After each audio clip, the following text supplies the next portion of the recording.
सुहानी का विवाह बड़ी धूमधाम से होता है।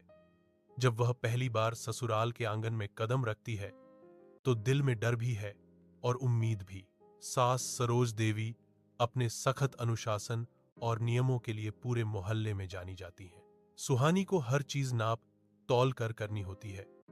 कब उठना, कौन सा काम कैसे करना, किससे कैसे बात करनी। सुहानी की सबसे बड़ी मुश्किल तब होती है जब वह घर की आदतों को सीखने की कोशिश करती है, पर हर कदम पर गलती हो जाती है।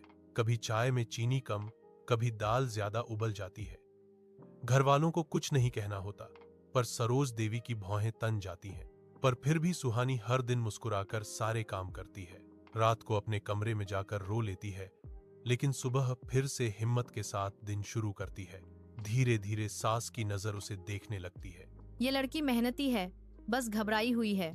और यहीं से रिश्ते की पहली कड़ी बनती है। कुछ दिनों बाद सरोज देवी की तबीयत अचानक बिगड़ जाती है। रात के 2 बजे तेज बुखार, सिर चकराना, सांस लेने में तकलीफ। घर में कोई नहीं जागता, पर सुहानी की नींद खुल जाती है। वह तुरंत पानी, दवा, ठंडी पट्टी ले आती है। पूरी रात वह सास के पास बैठी रहती है, कभी माथा सहलाती, कभी पानी पिलाती। सुबह डॉक्टर आता है और कहता है, रात में अगर दवा न मिलती तो हालत बिगड़ सकती थी। सरोज देवी पहली बार सुहानी का हाथ पकड़कर कहती हैं। तूने मेरी जान बचाई है, मैं तेरी बहुत आभारी हूँ। सुहानी की आंखों में आंसू आ जाते हैं। यहीं से शुरू होता है एक नया रिश्ता, विश्वास का, प्यार का और माँ बेटी जैसा लगाव। कुछ दिन बाद सरोज देवी की बेटी नीलम मायके आती है। वह हमेशा से माँ की आंखों का तारा रही है, लेकिन इस बार उसे कुछ अलग लगता है। माँ पहले बहू से बात करती हैं, उससे काम पूछती हैं, उससे दवा लेती हैं। नीलम को यह सब खटकने लगता है। वह ताने मारती है। माँ, लगता है अब आपकी असली बेटी बहू ही है। सरोज शांत रहती हैं, पर उनके मन में एक बात साफ होती है। ये रिश्ता मैंने कमाया है।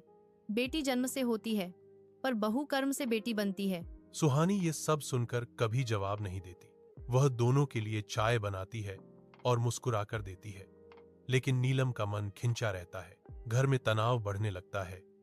सास एक तरफ, बहू एक तरफ, और बीच में ईर्ष्या की आग। मोहल्ले में एक विवाद होता है। गलती किसी और की थी, पर आरोप सुहानी पर लग जाता है कि उसने किसी की बात नहीं काटी है। लोग घर आकर शिकायत करते हैं। सरोज देवी गुस्से में होती हैं, लेकिन सुहानी शांत खड़ी रहती है। वह सबूत लाती है, सीसीटीवी फुटेज, पड़ोस की गवाह लड़की, और पूरा सच सामने रख देती है। सब लोग शर्मिंदा हो जाते हैं। सरोज देवी सबके सामने कहती हैं, मेरी बहू पर उंगली उठाने से पहले सोचना, ये लड़की गलत नहीं हो सकती। उनके शब्दों में गर्व साफ छलकता है। सुहानी का मन भी पहली बार ससुराल में पूरी तरह सुरक्षित महसूस करता है। एक दिन सुहानी को पता चलता है कि गांव में एक सिलाई प्रशिक्षण खुल रहा है। उसे बचपन से डिजाइनिंग का शौक है, पर कभी मौका नहीं मिला। वह आवेदन पत्र हाथ में लेकर सास के पास जाती है, पर डरती है कि सास मना कर देंगी। सरोज देवी कागज पढ़कर कहती हैं, अगर बेटियां पढ़ती हैं तो बहुएं क्यों नहीं? जा, भर दे फॉर्म, मैं तेरे साथ हूँ।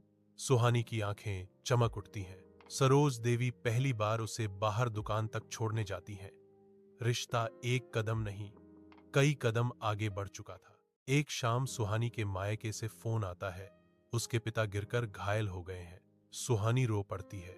उसने सोचा था कि सास उसे जाने नहीं देंगी, लेकिन सरोज देवी तुरंत कार निकालती हैं और कहती हैं, चल बहू, तेरे मायके चलते हैं।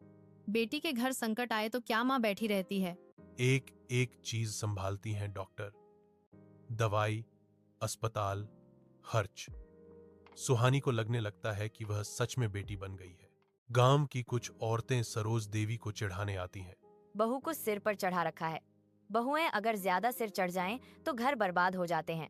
सरोज देवी मुस्कुराती हैं और बोलती हैं, अगर बहू बेटी से बढ़कर हो जाए तो घर बर्बाद नहीं होते। मेरी बहू मेरा गर्व है। यह बात पूरे गांव में फैल जाती है। सुहानी के लिए यह सम्मान था, और उन औरतों के लिए जवाब। एक दिन ससुर जी की तबीयत बिगड़ती है। बेटा शहर में नौकरी पर होता है और देर से आ पाता है। पूरे घर की जिम्मेदारी सुहानी उठाती है। दवा, खाना, दुकान संभालना, मेहमानों का ध्यान रखना, रिश्तेदार तारीफ करते हैं। अगर घर बेटों के सहारे होता तो मुश्किल था, बहू ने तो घर को संभाल लिया। सरोज देवी हर जगह सुहानी के काम को सराहती हैं। उन्हें एहसास होता है कि ईश्वर ने उन्हें एक सच्ची बेटी भेजी है, बस बहू के रूप में। एक बड़े पारिवारिक समारोह में सारे रिश्तेदार इकट्ठा होते हैं।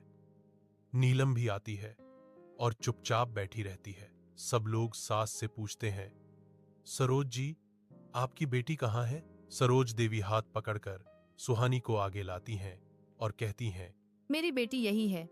इसने वो किया जो शायद मेरी असली बेटी भी नहीं कर पाती। मेरी बहू नहीं, मेरी बेटी है ये। बेटी से बढ़कर।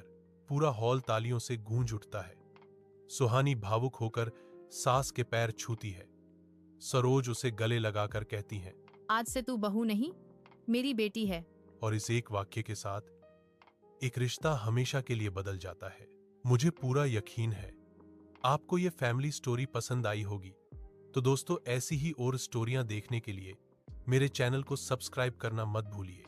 आपका एक बटन ही हमारा सपोर्ट और हौसला है।